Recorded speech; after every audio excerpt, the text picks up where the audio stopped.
The massive violent protests that erupted in Pakistan last week have gradually withered away. But the situation is far from normal in the South Asian nation, facing crisis on multiple fronts. In the latest, the government has vowed exemplary punishment for those who were involved in arson and vandalism. While on the topic, let's first take a look at what unfolded in Pakistan in the last week. Here's a recap.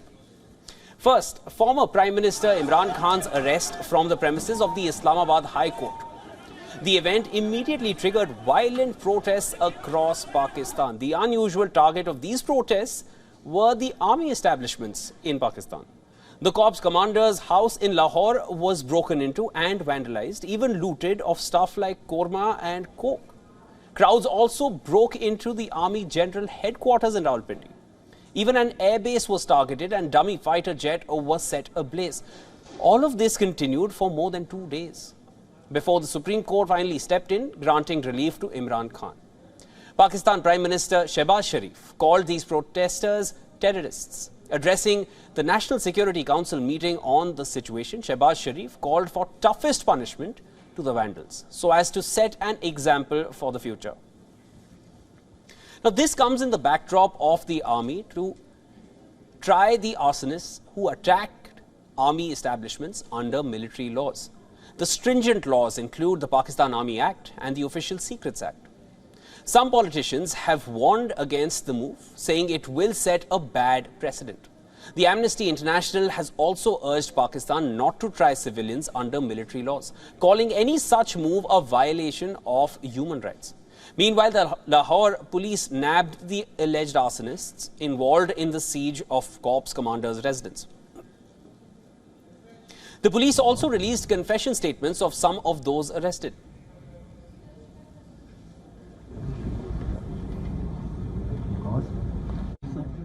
नौ मई को हमारी leadership की तरफ से मुसलसल अहकामात आ रहे थे कि core commander साहब के घर पहुंचें और वहां पर तोड़फोड़ करें। मैं वहां पर जलाओ घिराओ और तोड़फोड़ का हिस्सा था। 9 मई वाले दिन इमरान खान की गिरफ्तारी जब हुई, उस वक्त लीडरशिप की तरफ से भरपूर कॉल आई कि कोर कमांडर के घर का जलाओ घिराव किया जाए, जिसके ऊपर हम लोग सब शामिल थे। All of the confession statements released were almost verbatim the same. But that's not surprising given they were recorded inside police custody. But on the other hand, Imran Khan maintained that those involved in arson and violence were planted among the protesters by the agencies itself. He even shared videos where leaders of his own party could be seen urging protesters not to indulge in arson and vandalism. The contradictory statements from both sides continue to flow in amid intense political polarization in Pakistan. The political drama is likely to continue, but given the nation already soaked in deep within a polycrisis, the question still remains, where is Pakistan headed?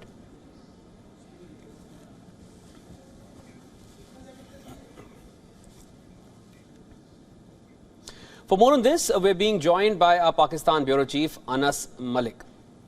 Anas, what kind of action is the government planning to take against the vandals and those who have been accused of the violence against the army establishments at least?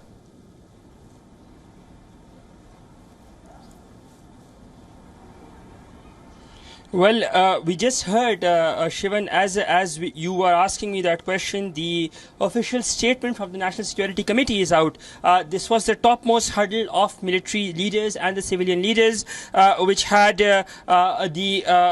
federal ministers in participation, which had the chairman, Joint Chiefs of Staff Committee, the 3 services chiefs, and other important institutional heads as well. Now, the key takeaway, I'm reading and I'm literally translating it from Urdu to English. The key takeaway is that in this very meeting, it was endorsed that action under the Constitution of Pakistan, including the Pakistan Army Act and the Official Secret Act, trial has been endorsed of those extremist elements, those who were involved in the acts of the 9th of May. That is the highlight. And the second highlight is that the meeting has decided to strengthen and stringent the social media rules and regulations so that what they say are external and internal elements cannot use it for their propaganda, and that their propaganda could be stopped so that those who have been involved can be brought to justice. Those are the two key takeaways from the country's topmost huddle of the civilian and military leadership. What we're expecting now is that we would be seeing expedited action coming against those who have been involved in attacks against military installations. Something that was echoed yesterday by the Corps commanders, where they said that restraint will not be exercised anymore. And we've been seeing on Pakistani media how details have been put out saying that there will be those who were involved, they would be meeting their fate through the legal recourse, which might just include, after this endorsement, the implementation or the procedure of the Pakistan Army Act as well. Shivan?